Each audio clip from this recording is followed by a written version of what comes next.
Assalamualaikum warahmatullahi wabarakatuh. Waalaikumsalam warahmatullahi wabarakatuh. Kembali lagi di podcast PKU Putri Antasari bersama saya Nur Latifah, mahasiswi program khusus ulama jurusan Ilmu Al-Quran dan Tafsir UIN Antasari Banjarmasin. Oke, kali ini di podcast pertama saya kita akan ditemani oleh teman saya Saudari Afifah dari Sekolah Tinggi Ilmu Al-Quran Rasyidiyah Khalidiyah Amuntai.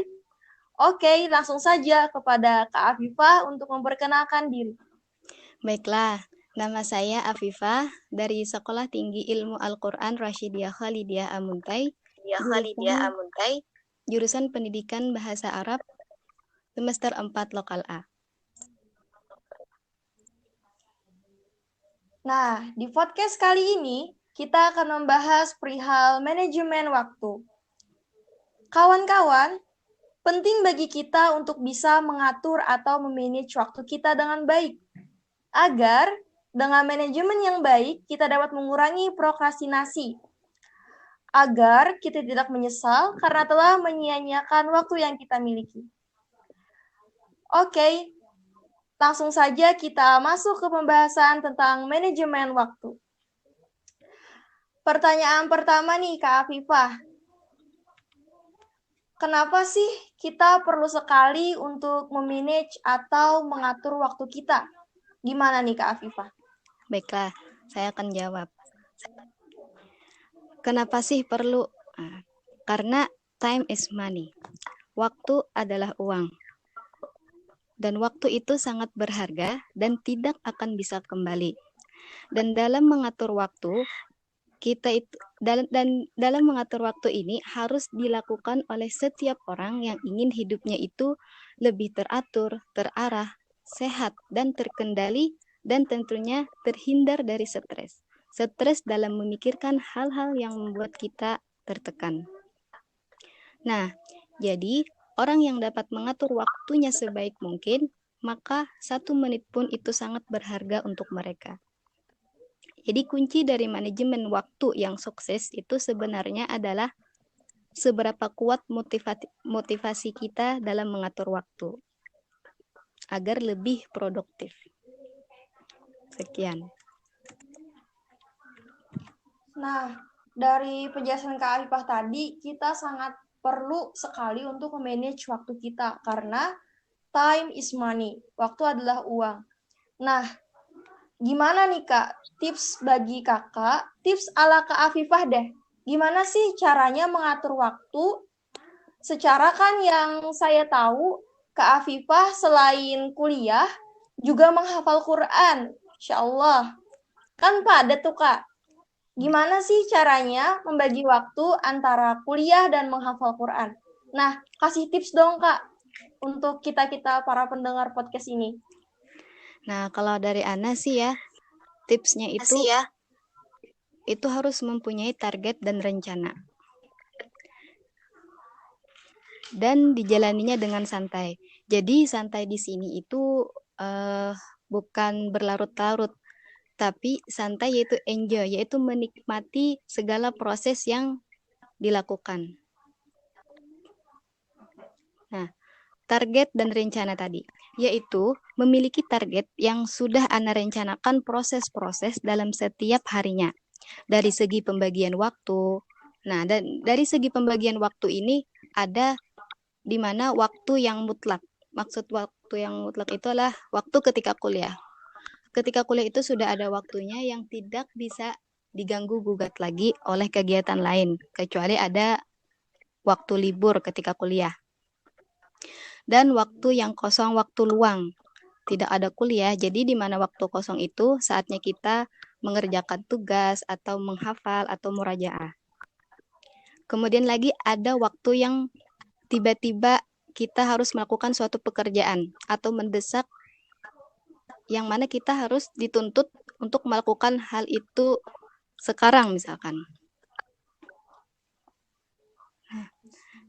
Dan juga tadi kita rencanakan prosesnya dan bagaimana pelaksanaan kegiatan tersebut.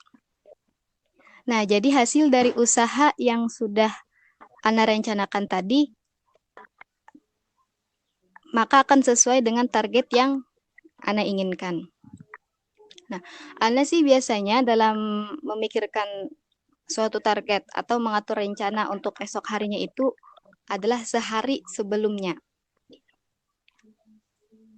Misalnya nih, harus menyelesaikan tugas besok dengan kegiatan-kegiatan yang sudah ada.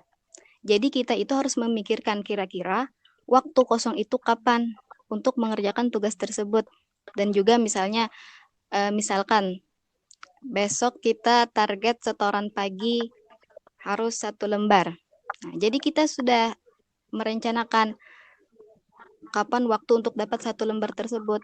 Misalnya sebelum subuh itu harus dapat 1 halaman dan 1 halamannya lagi itu setelah subuh.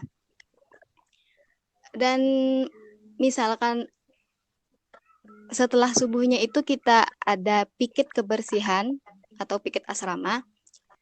Jadi otomatis target kita 1 lembar itu harus dilakukan. Jadi otomatis kita itu harus menghafal sebelum subuh itu harus dapat 1 lembar.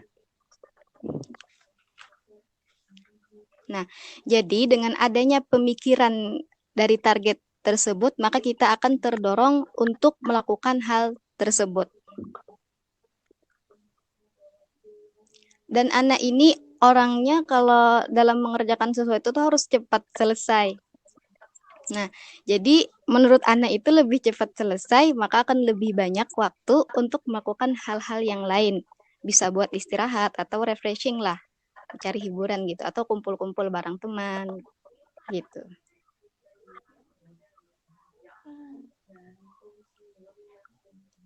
Nah, Kak, misalnya nih pada saat Kakak sedang mengerjakan tugas Kakak atau Kakak ingin menghafal nih, ternyata Kakak sedang malas atau gak mood. Nah, gimana cara Kakak menghadapi hal tersebut? Biasanya kalau sedang tidak mood atau malas, tetapi kita harus dipaksa untuk melakukan tersebut karena waktunya mepet.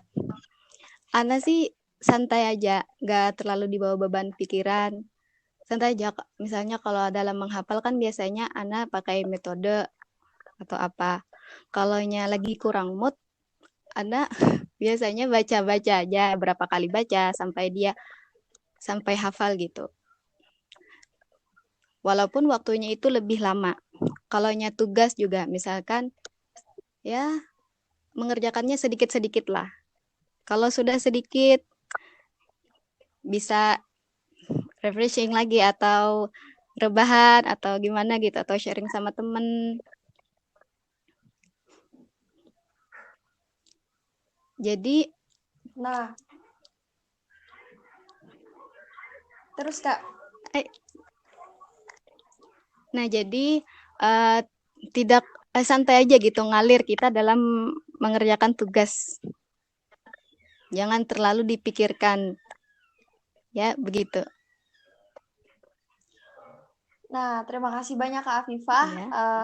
Sebelum kita menutup podcast kali ini, dengan saya ingin memberikan sedikit kesimpulan atau sedikit poin dari apa yang Kakak jelaskan tadi.